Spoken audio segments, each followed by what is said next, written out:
আগে বাড়িতে আত্মীয় স্বজন এলে কলা পাতায় খেতে দিতে হতো। আর আত্মীয় স্বজনও কিন্তু আসতো আর থাকতো 15 দিন, 1 মাস, 2 মাস ভরে। আর সম্পর্কগুলোও ছিল কিন্তু কলা পাতার মতো সবুজ। তারপর এলো মাটির বাসন। মাটির বাসনে খেতে দিতে হতো। আর তখন কিন্তু কিছুটা কমে আসছিল, আগের মতন 2 মাস ভরে বেড়াতো না। মাটির বাসনে খেতে দেওয়া হতো, সম্পর্কগুলোও ছিল কিন্তু মাটির মতো কাছাকাছি। আর সময়টাও কমে এলো। আগে যেমন 2 মাস ভরে থাকতো, সেই জায়গায় হয়তো 5 দিন 10 দিন থেকেই চলে যেত। তারপরে আসলো তামাক আসা, বছর 6 মাসে একবারে চমকাতো।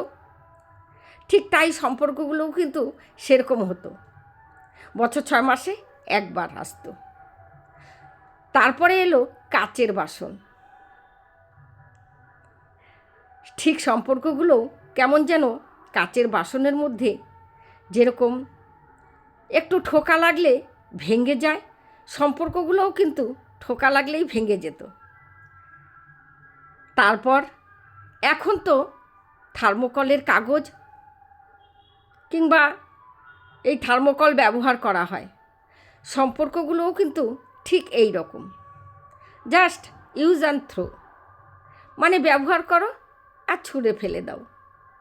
ঠিক সম্পর্কগুলোও কিন্তু আমাদের এই ইউজ অ্যান্ড থ্রো হয়ে গেছে, তাই না?